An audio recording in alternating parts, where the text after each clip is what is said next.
That's a good one.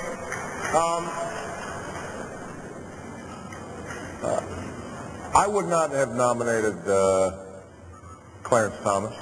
I don't think that I don't think that he was a strong enough jurist or legal thinker at the time for that elevation. Setting aside the fact that I profoundly disagree with his interpretations of a lot of the Constitution, I would not nominate Justice Scalia, although I don't think there's any doubt about his intellectual brilliance, because he and I just disagree. He taught at the University of Chicago, as did I, in the law school. How about John Roberts?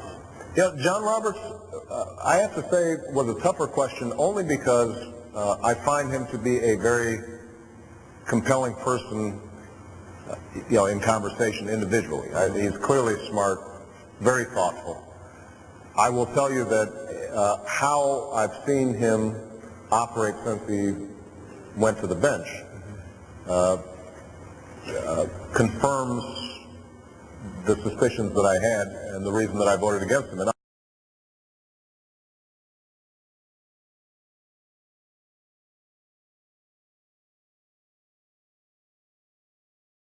It is the first time the U.S. Supreme Court has ever taken up the right to bear arms under the Second Amendment since it was ratified back in 1781.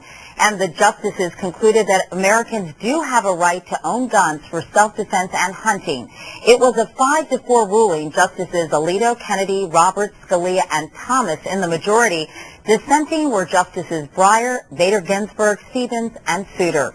In the majority opinion, Justice Antonin Scalia wrote, "The Constitution does not permit the absolute prohibition of handguns held and used for self-defense in the home." It was a 5-4 ruling. Justices Alito, Kennedy, Roberts, Scalia, and Thomas in the majority.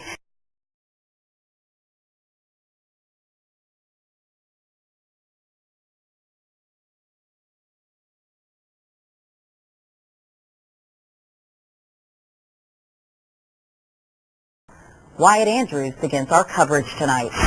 This is one for the history books, the first ever Supreme Court declaration that Americans have the right to own a gun for self-protection. The Second Amendment, writes Justice Antonin Scalia, protects an individual right to possess a firearm unconnected with service in a militia and to use it for lawful purposes, such as self-defense. It was a victory for a group of Washington, D.C. residents who challenged the 32-year-old D.C. ban on owning handguns. Under the ban, security guard Richard Heller could have a gun at work, but not at home. I'm very happy that now I'm able to defend myself. I am disappointed in the court's ruling. Very unhappy, though, are D.C. officials who argue the handgun ban has kept thousands of guns off the streets and saved hundreds of lives. More handguns in the District of Columbia will only lead to more handgun violence. In his opinion, Justice Scalia was careful not to throw out all gun control laws, stating flatly the Second Amendment right is not unlimited. And he made clear, as if speaking to D.C. officials, they still have a variety of tools, including some measures regulating handguns. Short of a complete prohibition, it does not throw out any existing gun regulation that I know of, and is not likely to do so. So this was about the complete ban? It was primarily about the complete ban. But the ruling will be immediately tested around the country, anywhere there's a ban on guns for home protection.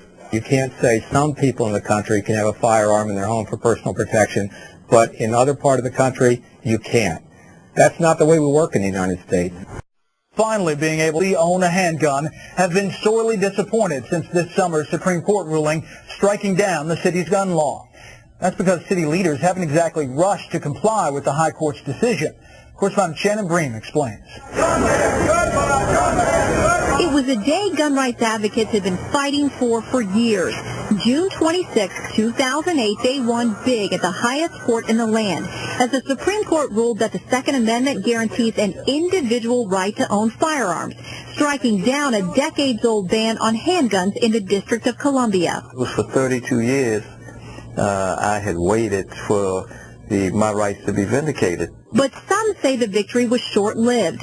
In the wake of the ruling, the district council passed emergency legislation allowing for the registration of guns. But critics say it's a complicated, costly maze designed to discourage gun ownership. I mean, they're making them go through huge fees. They're making them go through all kinds of checks. They're making them submit their firearm for ballistic fingerprinting. In a city with more than 500,000 people, only 16 handgun permits have been granted since the landmark ruling. That's just 4% of the nearly 400 residents police say have picked up applications. Dick Heller, the plaintiff in the Supreme Court case, finally got a handgun permit Monday after initially being turned away when he tried to register a semi-automatic gun. It's a firearm the district still refuses to license. Our freedoms have been infringed. This is a culture of freedom. We're pursuing it to the extent available to us. That's right. The case is going back to court. Heller and others say the district is thumbing its nose at the Supreme Court, crafting regulations and restrictions surprisingly similar to those struck down by the court.